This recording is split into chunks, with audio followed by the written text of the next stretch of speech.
தமிழக வாழ்வுரிமை கட்சியினுடைய தலைவர் திரு வேல்முருகன் அவர்கள் பேசிய அந்த பேச்சு என்பது சரியா தவறான ஒரு பத்திரிகையாளரா நீங்க சொல்லுங்களேன். அது தவறுதான். தவறு தானே? அதாவது அந்த பரிசு வாங்கியவர்கள் எல்லாமே குழந்தைகள்ங்க. கஷ்டப்பட்டு படிச்சு முதல் மதிப்பெண் எடுத்து எங்க தலைவர் கையால் எப்படியாவது விருது வாங்க வேண்டும் என்று வெற்றி பெற்று வந்த மாணவிகள். அவர்களை பாதுகாப்பாக அழைத்து வந்தது அவர்களுடைய பெற்றோர்கள். அன்புள்ளத்தோடு வந்த அவர்களை கொச்சைப்படுத்தும் விதமாக திரு வேல்முருகன் அவர்கள் பேசினார்.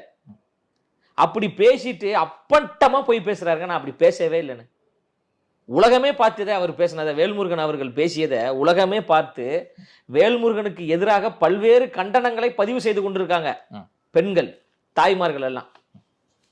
அவர் சொல்றாருல, இது தமிழர் கலாச்சாரமே கிடையாதுன்னு சொல்றாருல. பெண் பிள்ளைகள் குறித்தும் தாய்மார்களை குறித்தும் இழிவாக பேசுவது தமிழர் கலாச்சாரமா? இழிவாக பேசுவது தமிழர் அறமா?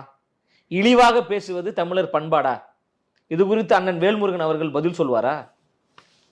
ஒரு விளம்பரத்திற்காக திமுகவிடம் இன்னொரு சீட்டு எக்ஸ்ட்ரா பெறுவதற்காக தாய்மார்களை குறித்து பெண் பிள்ளைகள் குறித்து இழிவாக பேசியது தவறு இல்லையா?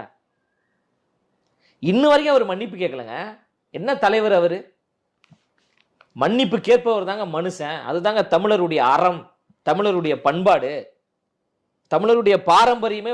மன்னிப்பு கேட்கறதுல என்ன தவறு இருக்க போது? இல்ல, என்னுடைய அரசியல் வாழ்வுலாம் தெரியாம இது மாதிரி மன்னிப்பு. உங்களுடைய அரசியல் வாழ்வு யூடியூப்ல அஞ்சாம் குஞ்சாலாம் வச்சுக்கிட்டு பேசிட்டு இருக்காதீங்க. விஜய் அவர்கள் டேட்டா நீங்க மக்களுக்காக போராடிய ஒரு தலைவர் என்று நீங்க சொல்றீங்க. சரி, நீங்க போராடியதற்காகவே பெண்களை கொச்சைப்படுத்தி பேசலாமா? உங்களுக்கு 40 ஆண்டு கால அனுபவம் இருக்கிறது என்பதற்காக பெண் பிள்ளைகளை குறித்து நீங்க ஆபாசமா பேசலாமா? ஏதாவது விதி இருக்கா? நான் 30 வருஷம் பொது வாழ்க்கையில் இருக்கேன், அதனால நான் கொஞ்சம் அசிங்கமா பேசிக்கிறேன். நான் 40 வருஷம் பொது வாழ்க்கையில் இருக்கேன், அதனால நான் அசிங்கமா பேசிக்கிறேன்னு ஏதாவது விதி இருக்கா? பேசுனது தப்புங்க, பேசுனது அயோக்கியத்தனங்க. சமூக வலைதளத்துல திரு வேல்முருகன் அவர்களுக்கு எதிராக பெண்கள் கண்டனத்தை பதிவு செய்யறாங்களா இல்லையா? அக்கா தமிழிசை சவுந்தரராஜன் அவர்கள் கண்டித்தார்களா இல்லையா? ஏன் திமுக கட்சியை சார்ந்த இந்த பெண் போராளிகள் என்று தம்பட்டம் அடித்துக் கொள்றாங்களே, ஏன் அவங்களாம் வாய் திறந்து பேசவே இல்லை? ஏன் சகோதரி மதிவதனி அவர்கள் ஏன் வாய் திறந்து பேசல? சகோதரி சுந்தரவல்லி அவர்கள் ஏன் வாய் திறந்து பேசல?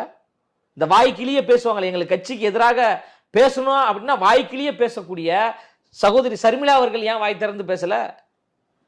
இப்ப சத்யராஜ் பொண்ணு ஒருத்தர் இருக்காங்களே, திவ்யா சத்யராஜ், எங்க போனீங்க எல்லாரும்? ஏன் மௌனமா இருக்கிறீங்க? நீங்க தானே சொல்றீங்க பெண்களின் வளர்ச்சிக்காக திமுக உழைத்து கொண்டிருக்கு, திமுக என்கின்ற ஒரு கட்சி இல்லை என்றால் பெண்கள் முன்னேறவே மாட்டார்கள் என்று வாய்க்கிலேயே பேசுற நீங்க, உங்க கூட்டணியில் இருக்கின்ற கூட்டணி கட்சியை சார்ந்த ஒரு